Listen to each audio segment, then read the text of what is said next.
嗨，大家好，我是坦平叔。这一期咱们聊一聊 GDP 造假，聊一聊这个光伏之都一夜坍塌。这是一个关于某个省份某个地区盲目打造这个光伏之都盲目发展光伏，最后是一地鸡毛跌落神坛这么一个故事。这个故事发生在哪儿呢？就是在云南的曲靖。最近有一个媒体叫环球零碳，它有一篇报道关于云南曲靖光伏之都一夜坍塌，涉及 GDP 造假，而且导致70名官员被查。曲靖的光伏在几年之内跌落神坛，70余人因涉嫌违纪违法接受调查。这不是一次产业选择，更是整个地方治理的系统性失灵。这个云南的曲靖大家也知道听上去好像就不是那么高大上。一说到云南大家本能的恐怕就要往这个什么落后地区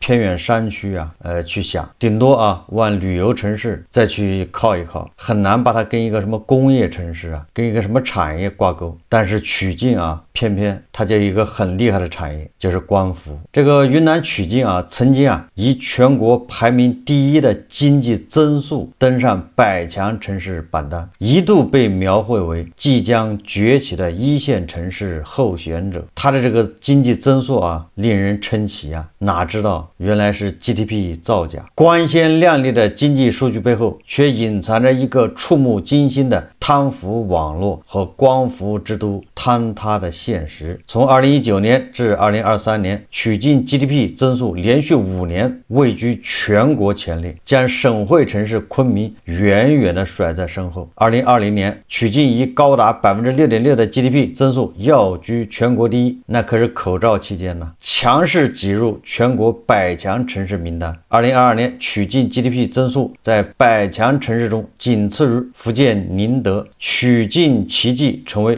舆论热词。曲靖的高速发展并非无迹可寻，在原有一煤独大的背景下，曲靖率先压住新兴绿色能源，实现产业转型，并提出打造世界绿色金硅光伏之都和世界光伏之都。一提到世界之都再联想到是云南那些地方，这就你不能不警惕就是事出反常必有妖皮裤掏棉裤必有缘故就像某些4线城市突然冒出一个网红超市，这些违反经济规律的事情，你就得提高警惕。云南曲靖你怎么能跟这个世界光伏之都，对吧？这个世界什么之都你给它画上等号呢？不太容易。一时间多个1000亿级光伏制造项目接连落地，产业链条从单晶硅、拉棒、切片到组件几乎一应俱全，大量就业岗位、税收与投资随之而来。至此，光伏产业是曲靖增长最为迅速的产业之一。数据显示，2023年绿色硅光伏产业增长高达 41.3%， 曲靖绿色硅光伏产业实现产值253亿元，占全市硅上工业产值的 8%， 拉动地区生产总值增长 0.6个百分点。然而高光时刻并未持续太久。2024年曲靖 GDP 同比下跌 0.9%， 在全国100强城市中也跌至第96位，成为云南全省唯一 GDP 负增长城市。从 GDP 狂飙到负增长，短短5年时间，曲靖经济变化如此之快，背后的原因是什么？有人说，曲靖成也光伏，败也光伏，就像曲靖曾经的黄金10年一样，成也煤炭，败也煤炭。2006年至2015年，曲靖因矿产资源丰富，煤炭产业迅速发展。2006年，曲靖工业值增长值就是增幅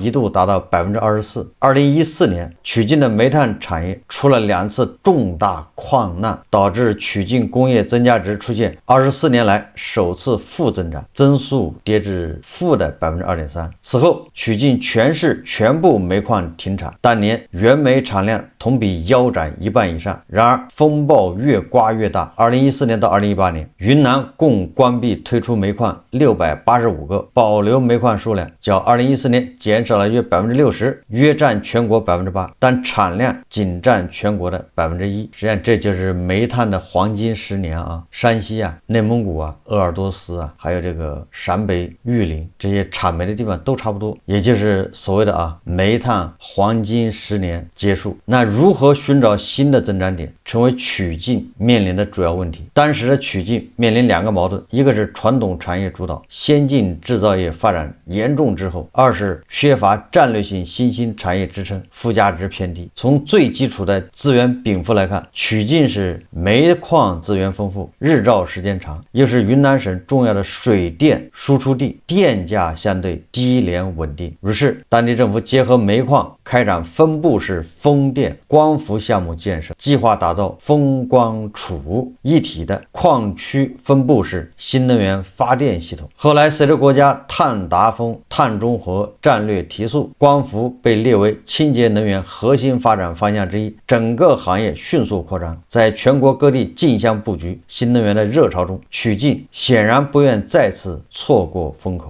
光伏产业恰恰是高能耗，也就是高耗电产业，与丰富的水电等绿色能源结合，就能实现水电硅材一体化发展。趁此机会，曲靖把光伏作为重塑产业版图的重要突破口。就是云南曲靖这个地方水电资源比较丰富啊，就我的印象中，好像云南它的电还出口到越南，电力资源比较丰富电价比较便宜，所以有这个便利条件有些人跑到这个云南去投资新能源。没过多久曲靖快速引进金奥科技、隆基绿能、阳光能源等一批全国知名光伏企业，从多晶硅、单晶硅棒到电池片、组件封装，逐步打通从原料到组件的制造链条，打造产业链集群。尤其是2022年，曲靖市新能源开发建设3年行动计划出台后，曲靖在政策、土地、资金、人才等方面全面向光伏产业倾斜，曲靖也成为云南首个实现绿色硅光伏产业链闭环的地级市，也就是说它在光伏这一块是全产业链首个建成。很快曲靖的经济又开始加速。当然了，曲靖的这场光伏产业的全面大跃进它离不开背后的推手，这个推手就是曲靖前市委书记李石松。李石松于2019年1月调任曲靖，先后担任市长、市委书记，任职期间正是曲靖从去煤化到绿色转型急速调整的关键阶段。这个李石松他有多重视这个光伏产业呢？他专门提出把曲靖建设成为绿色晶硅光伏之都和世界光伏之都，就给人感觉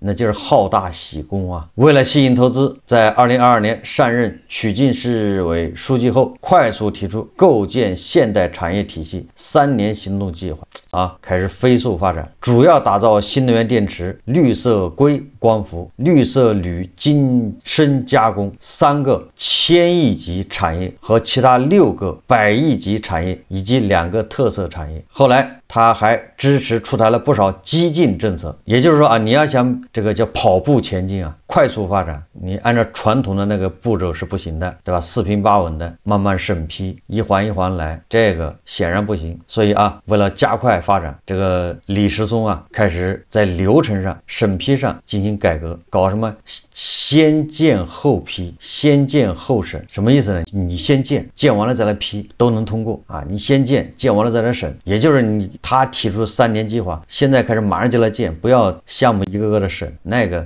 审完1年过去了，哪来得及实际上按照有关规定，重大政策协议上政府常务会之前都需要相关部门进行审查，并提出修改意见。实际上这个你要搞产业，这个审批有的时候审批是不能免的，它有一套相应的制度，也就是政府要配套相应的资源，因为咱们它不是完全市场化，如果是完全市场化，那应该由市场来决定，政府不应该批，不应该审查。不知道大家能不能理解这意思？恰恰咱们它是半市场化，就是你要搞个厂，政府要给你配套，配套里面包括土地、划拨，对吧？园区建设，这都需要政府要干的。完了之后，政府还有很多引导基金。但是这位书记啊，他认为这个曲靖要打造世界光伏之都，那就等不及这些审批了。这种审批啊，限制了曲靖的发展速度。所以在这个李石松书记的推动下，曲靖市不仅迅速规划建设了光伏相关的产业园，为企业拎包入驻啊，提供一站式服务，还对光伏项目的审批等方面开通绿色通道，甚至动用专项债。你看，政府就配套钱了。地方平台公司为企业项目配套投资，引进了宁德时代、德方纳米等行业龙头企业。这里面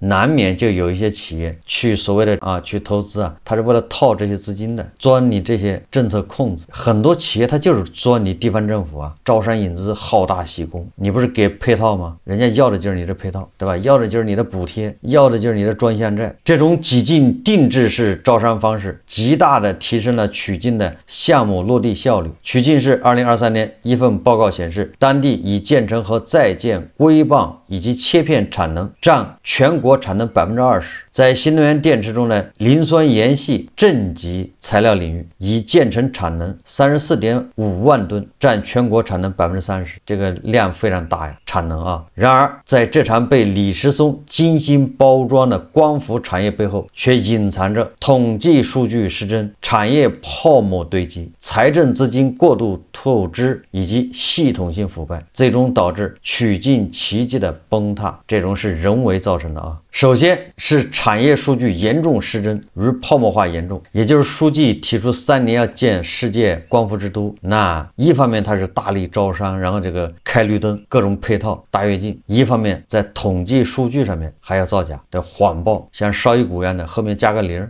为了体现政绩啊，吸引更多投资，不少企业在统计报表中夸大产值，虚报产能。那大家都一级一级虚报啊，被招去的企业他也虚报啊，对吧？因为他去的时候他承诺，比如我的产能要做到多少，我投资要多少，实际上他做不到，那他也虚报，虚报那政府又需要，那么政府在人家虚报的基础上再虚报，再加个0，这和那个绍伊古是一样的啊，就是前线的俄军士兵他就开始一级一级的虚报，所以俄军统计的打掉的乌军的海马斯远远超过美西方援助给乌克兰的海马斯，甚至远远超过了这美国生产的海马斯。他就这么来的，闹笑话。2021年云南省纪委监委通报称，曲靖市多家企业曾在虚报产值、夸大投资的情况，抽查的29家规上工业企业和15个投资项目，统计数据严重失实。但李石松并不在意此事，依旧激进追逐 GDP 的数值，继续加0。其次是财政过度投入与资源浪费，这个就是把钱往山沟里扔了。为配套光伏项目，曲靖大局投资园区和基础设施，李石松推动了先建后批、先建后审政策，导致企业陷入补贴依赖和产能闲置。我说了嘛，他招去的这些企业很多都是正因为你有这个政策，人家去就套你的这个补贴的，那你说他能是正经干事的吗？大家只不过是配合你演一场戏而已。但2024年光伏行业下滑，大量企业产出减少，税收未达预期，许多厂房和设施成了沉没成本。有曲靖市经济部门人士直言，宽松招商引来不少鱼龙混杂的企业，虽建成全产业链，但实际收益却远低于预期。这就是好大喜功、大跃进，最后是一地鸡毛。更深层的问题，经济高速发展和产业快速转型背后，一套产业政商运作机制的腐败化，萝卜快了不洗泥呀。既然人家是冲着你的配套来的，套取你的资金的，那这里面权力寻租恐怕就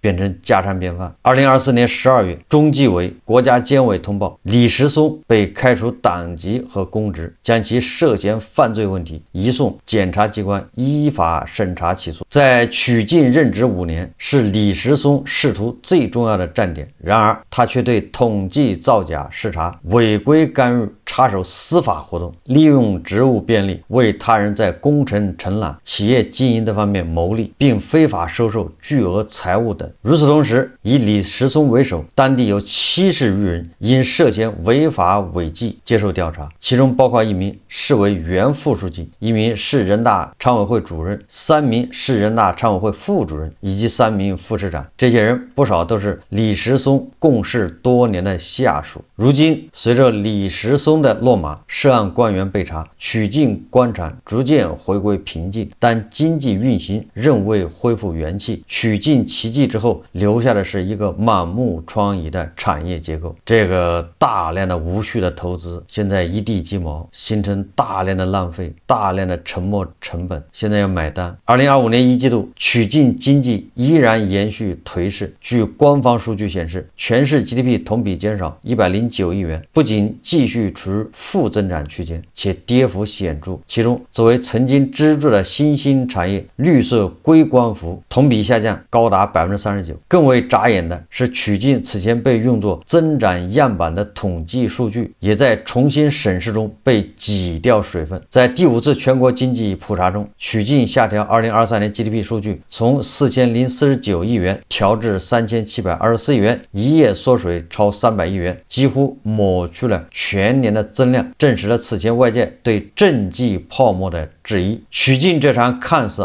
走对了方向的光伏豪赌，却在几年之内跌落神坛。这里不只是因为一次产业选择，更是整个地方治理系统性失灵。正如某地方干部所说，过去几年大家都在追赶进度，拼命上项目，造数据，赶排名，现在发现回头一看，有些东西根本站不住脚。文章主要是介绍曲靖，对吧？大跃进要搞世界光伏之都，最终是一地鸡毛，最终大量的资金浪费。这个类似的现象是不是只有曲靖有呢？实际上不是就很多地方都是这样，只不过是严重程度。还有一个就是因为光伏这几年光伏行情不好，对吧？欧盟、美国这个贸易这个大棒主要针对光伏，所以光伏产业这个它的波动就比较大。我不知道大家有没有留意过因为我们是世界工厂，我们大量的商品在卖往欧洲和这个美国还有非洲，所以说我们很多东西你要从销量上讲，或者占世界生产总量来讲，确实是可以叫上什么之都。一个小镇你比如说浙江有个小镇，名字我忘了一个小镇生产的钢琴占世界产量的1/3，还不止呢，有的多的时候可能达到50%，就全世界钢琴产量就那个小镇占50%，钢琴之都。这个会安庆这儿好像有一个地方是生产童装的，好像全国卖也出口，这个量非常大，你也可以叫它叫童装之都等等对吧？还有生产袜子的，还有生产打火机的，对吧？就一个镇生产打火机占全世界60%-70%的产量。但是这些所谓的靠产量的吧，你成了什么之都，这些东西它的基础牢不牢，对吧？它到底是因为有技术壁垒，有很高的壁垒形成的，还是说你仅仅是靠你的商业模式形成的，靠特殊的资源形成的一旦这个环境发生变化，你那什么之都就变成灾难。你比如那个钢琴之都，现在小孩也不练钢琴了，那个钢琴之都就没了。所以盲目投资盲目招商，盲目的配套，把那个专项债往这儿投，一方面反映这个政府官员这种错误的政绩观，对吧？他是为了刷政绩他 GDP 造假，他也是为了自己，不仅上下其手贪污，更多的是给自己搞政绩。至于他走之后一地鸡毛，这个他不管。一个地方发展什么产业，不是拍脑门，对吧？你得结合自身的禀赋自然资源，结合自身的优点，而不是靠领导靠这个书记一拍脑门就这么干。因为咱们同质化竞争非常激烈，你能这么玩，我也能这么玩，对吧？你这儿能搞光伏之都，你这儿电价便宜，我们电价也很便宜，我们也能这么干，对吧？你有配套资金，我也可以搞配套资金。所以各个地方都开始互相这个模仿。一旦这个外部环境发生变化，一旦这个光伏不行内卷更加剧，很多地方这所谓的什么光伏之都，那个之都就没有办法这个产能有效利用，都是过度投资最后连银行的贷款都还不了，银行利息都还不上，一地鸡毛。这个地方政府之间也是竞争关系就是说大的企业，比如说光伏的这个或者电池或者绿色能源行业龙头，比如宁德时代你把它招来在这儿投资，我也可以去招它对吧？你给他什么条件，我也可以给他什么条件呢？我甚至条件更好，对吧？你能把阿里巴巴搞过去，比如武汉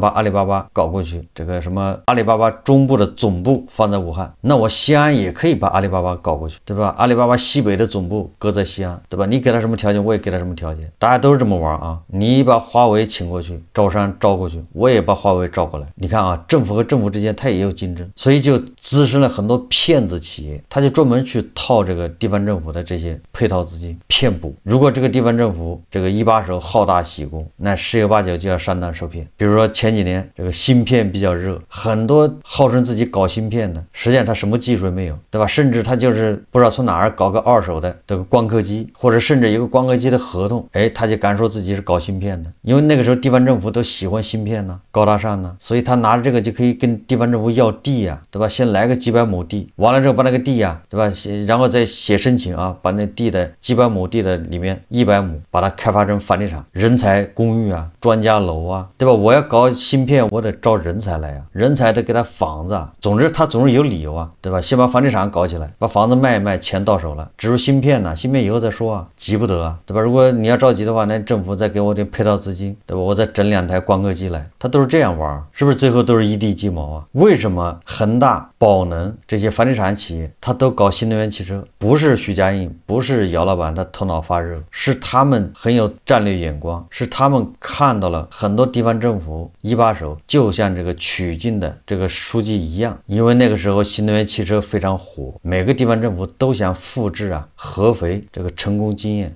都想在我这儿搞一个新能源汽车的总部，投资几百亿，产出几百亿，所以这些房地产开发商就把自己打扮成新能源汽车企业，号称要投资几百亿，这不跟地方政府一拍即合吗？但实际上他就是去拿地的，拿完地先盖房子，先卖房子，等那房子卖够了，他钱挣够了，他再说聊这个新能源汽车的事。你看看大一暴雷，宝能一暴雷，是不是一地鸡毛啊？恒大在各个地方建的所谓的工厂啊，巴拉拉的那些新能源汽车工厂全部烂尾，而地方政府又给他多少配套资金呢？又给了他多少开了多少绿灯呢？这个损失有多大？地方政府好大喜功，想引进这些高大上的产业，然后被许老板、姚老板利用了而已。他们看到了机会。总之啊，像云南曲靖这样的故事啊，绝不是一处啊，实际上各个地方都在上演。只不过曲靖啊，作为典型被宣传出来了 ，GDP 造假，对吧？系统性的塌方，光伏之都一夜坍塌，这样的故事啊，不会是第一个，也不是最后一个。各个地方政府啊 ，GDP 到底注了多少水？这个恐怕永远是个谜啊！好，这期节目我们就聊到这里，感谢大家收看。如果喜欢我的节目，欢迎订阅转发，也可以在下方留言评论，谢谢大家。